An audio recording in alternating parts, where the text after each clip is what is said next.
Assalamualaikum warahmatullahi wabarakatuh. Berjumpa kembali dengan NH Channel, channelnya Masjid Nurul Hidayah, yang akan memberikan tausiah pada hari ini. Kesempatan ini adalah guru kita Ustadz Endang Hermansyah MA.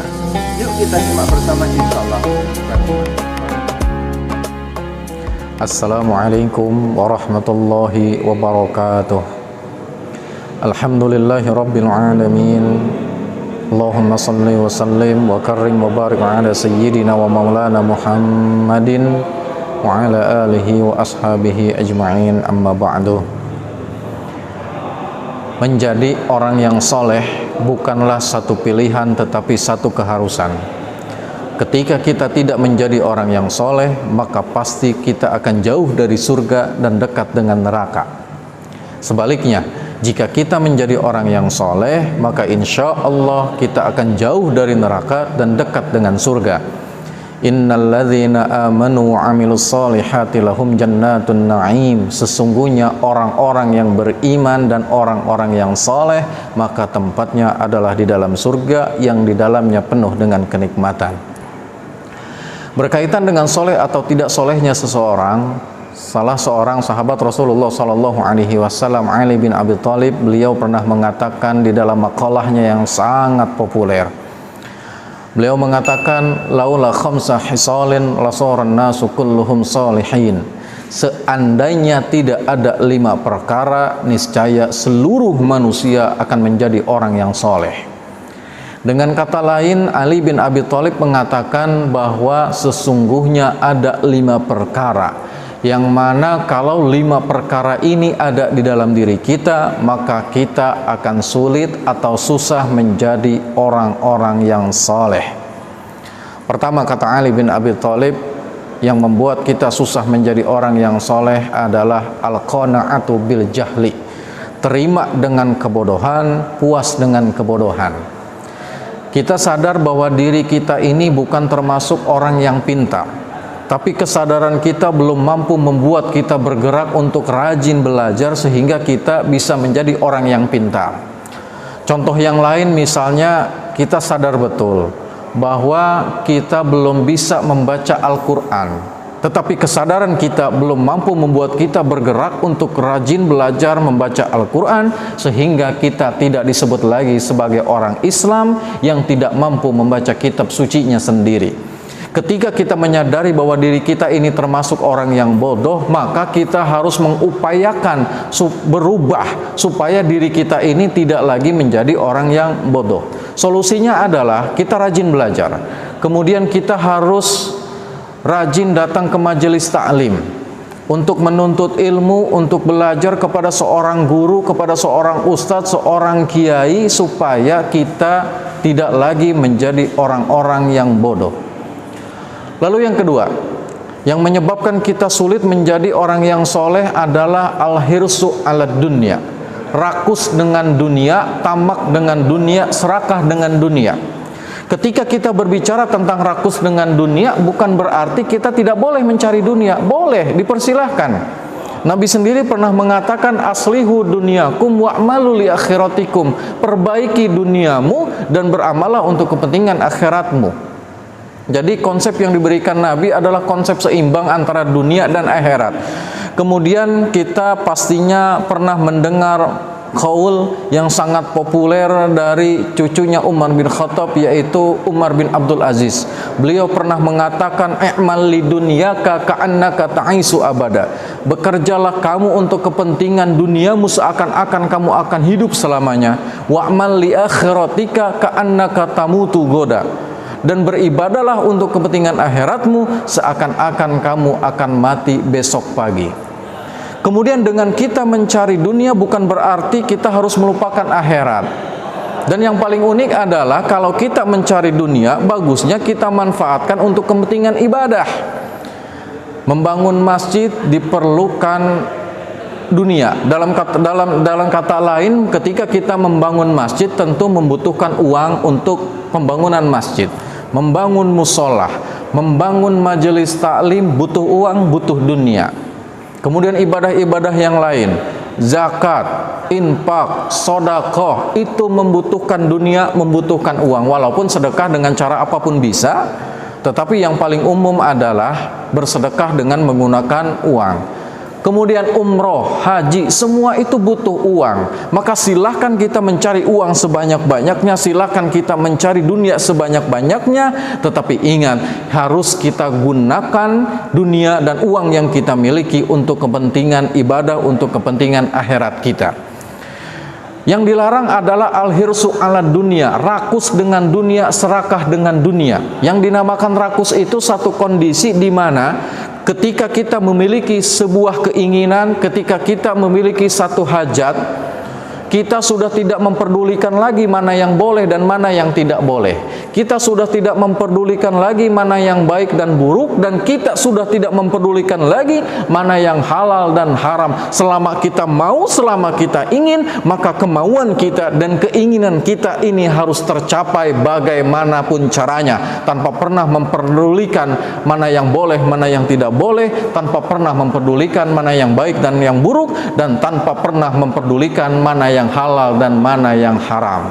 Maka itu yang tidak boleh, al-hirsu ala dunia, rakus dengan dunia, serakah dengan dunia. Apabila sifat ini masih ada di dalam diri kita, maka kita akan sulit menjadi orang-orang yang soleh. Lalu yang ketiga, yang menyebabkan kita sulit menjadi orang yang soleh adalah wasuhu bil fadli, pelit dengan kelebihan. Apa yang menjadi kelebihan kita? Kalau memang yang menjadi kelebihan kita adalah harta, maka ingat, harta ini harus kita bagikan. Kalau memang yang menjadi kelebihan kita adalah waktu, maka waktu ini harus kita pergunakan supaya bermanfaat untuk orang lain.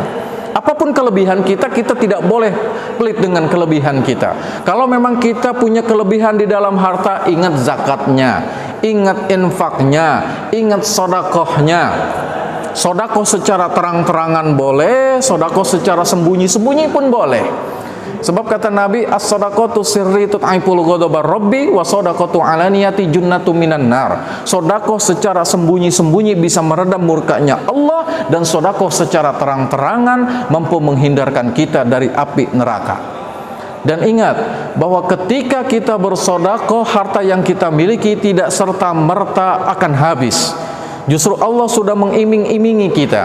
Matsalul ladzina yunfikuna amwalahum fi sabilillahi kamatsali habbah ambatat sab'a sanabila fi kulli sumbulatin mi'atu habbah wallahu yudha'ifu liman yasha wallahu wasi'un alim. Melalui ayat itu Allah memberitahukan kepada kita bahwa apa yang kita keluarkan, apa yang kita sedekahkan, apa yang kita infakkan akan Allah ganti sebanyak 700 kali lipat. Lalu yang berikutnya, yang menyebabkan kita sulit menjadi orang yang soleh adalah wal-i'jabu birra'yi. Kita ujub kepada diri kita sendiri, kita merasa bahwa diri kita ini yang paling baik, kita merasa bahwa diri kita ini yang paling mulia. Menjadi orang yang mulia itu bagus, menjadi orang yang baik itu bagus, tapi jangan sampai kita merasa bahwa diri kita ini yang paling mulia, kita merasa bahwa diri kita ini yang paling baik. Silahkan beribadah kepada Allah serajin-rajinnya ibadah, tetapi ingat, jangan merasa ibadah kita ini adalah ibadah yang paling hebat. Silahkan kita belajar untuk menjadi orang yang pintar, tetapi jangan sampai kita merasa bahwa diri kita ini yang paling pintar. Silahkan lakukan kebaikan apapun sehingga kita bisa menjadi orang yang mulia, tetapi jangan sampai kita merasa bahwa diri kita adalah orang yang paling mulia. Jadilah orang yang mulia tanpa harus merasa bahwa diri kita ini yang paling mulia. Jadilah orang yang baik tanpa harus merasa bahwa diri kita ini adalah yang paling baik. Lalu yang kelima, yang menyebabkan kita sulit menjadi orang yang soleh adalah warriya bil amal. Sekalinya kita beramal, riya, ingin dipuji oleh orang lain, ingin memperoleh pengakuan dari orang lain. Ketika kita beribadah semata-mata ikhlas karena Allah Subhanahu wa ta'ala, maka ibadah itu akan menghasilkan sesuatu yang baik. Itu yang dinamakan ikhlas. Tetapi ketika kita beribadah dengan niat memperoleh pujian dari orang lain, itu yang tidak baik. Itu yang tidak baik. Apalagi kita menginginkan bahwa ibadah yang kita lakukan itu ingin dilihat, ingin didengar orang lain. Contoh misalnya begini, Allah memerintahkan kita untuk sholat tahajud. Sholat tahajud itu bisa memuliakan kita selaku hamba-hambanya Allah.